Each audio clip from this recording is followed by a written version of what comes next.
ಕರ್ನಾಟಕದಲ್ಲಿರುವಂಥ ಪ್ರತಿಷ್ಠಿತ ದೇವಸ್ಥಾನಗಳಲ್ಲಿ ಒಂದಾದಂಥ ಶ್ರೀ ಕ್ಷೇತ್ರ ಧರ್ಮಸ್ಥಳ ಮಂಜುನಾಥ ಸ್ವಾಮಿ ಸನ್ನಿಧಿಯಲ್ಲಿ ನಡೆಯುವಂಥ ಕೆಲವು ತಿಂಗಳ ಹಿಂದೆ ಐತಿಹಾಸಿಕ ಘಟನೆ ನಡೆದದ್ದು ದೇಶವ್ಯಾಪ್ತಿ ಗೊತ್ತಿದ್ದಂಥ ವಿಷಯ.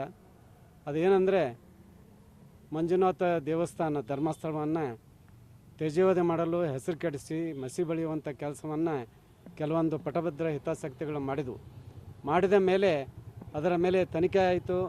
ಎಲ್ಲ ಆದರೂ ಕೂಡ ಇವತ್ತಿನವರೆಗೂ ಅವರು ಯಾವುದೂ ತೊಂದರೆ ಇಲ್ಲದೆ ಆರಾಮಾಗಿ ಅಡ್ಡಾಡ್ತಾ ಇದ್ದಾರೆ. ಆರೋಪ ಮಾಡಿದ್ದಂದರೆ ಇಂಥ ಆರೋಪ ಮಾಡಿದ್ದಾರೆ, ಭಕ್ತರ ಮನಸ್ಸಿನಲ್ಲೂ ಕೂಡ ಘಾಸಿ ಆಗಬೇಕು, ಅದರ ಮೇಲೆ ನಂಬಿಕೆ ಹೊರಟು ಹೋಗಬೇಕು ಅಂಥ ಆರೋಪಗಳನ್ನು ಮಾಡಿದರು.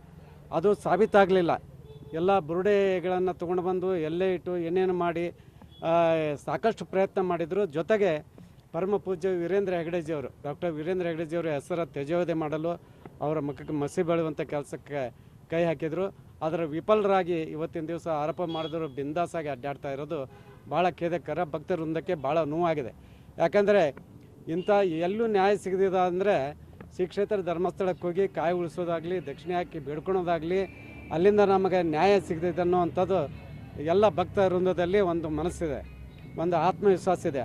ಅದನ್ನು ಕೆಡಿಸುವಂಥ ಕೆಲಸವನ್ನು ಕೆಲವೇ ಪಟಭದ್ರ ಹಿತಾಸಕ್ತಿಗಳು, ಸಂತೋಷ್ ಶೆಟ್ಟಿ ತಿಮ್ರೋಡಿಯವರು, ಮಹೇಶ್ ಪಟ್ಟಣವರು, ಬುರುಡೆ ಗ್ಯಾಂಗ್ನವರು ಇಲ್ಲ ಸಲ್ಲದ ಆರೋಪವನ್ನು ಮಾಡಿ ಆಮೇಲೆ ಯಾವುದನ್ನು ಸಾಬೀತು ಮಾಡೋಕ್ಕಾಗದಂಥ ನಿಷ್ಕ್ರಿಯವಾಗಿ ಇವತ್ತಿನ ದಿವಸ ತಲೆ ತಪ್ಪಿಸಿಕೊಂಡು ಅಡ್ಡಾಡ್ತಾ ಇರೋದು ಭಾಳ ಖೇದಕರ ಸಂಗತಿ.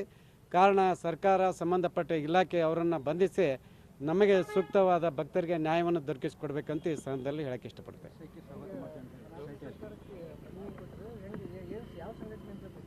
ಇದು ಭಕ್ತರ ವೃಂದದಿಂದ ರೀ, ಭಕ್ತರ ಪರವಾಗಿ. ಎಸ್.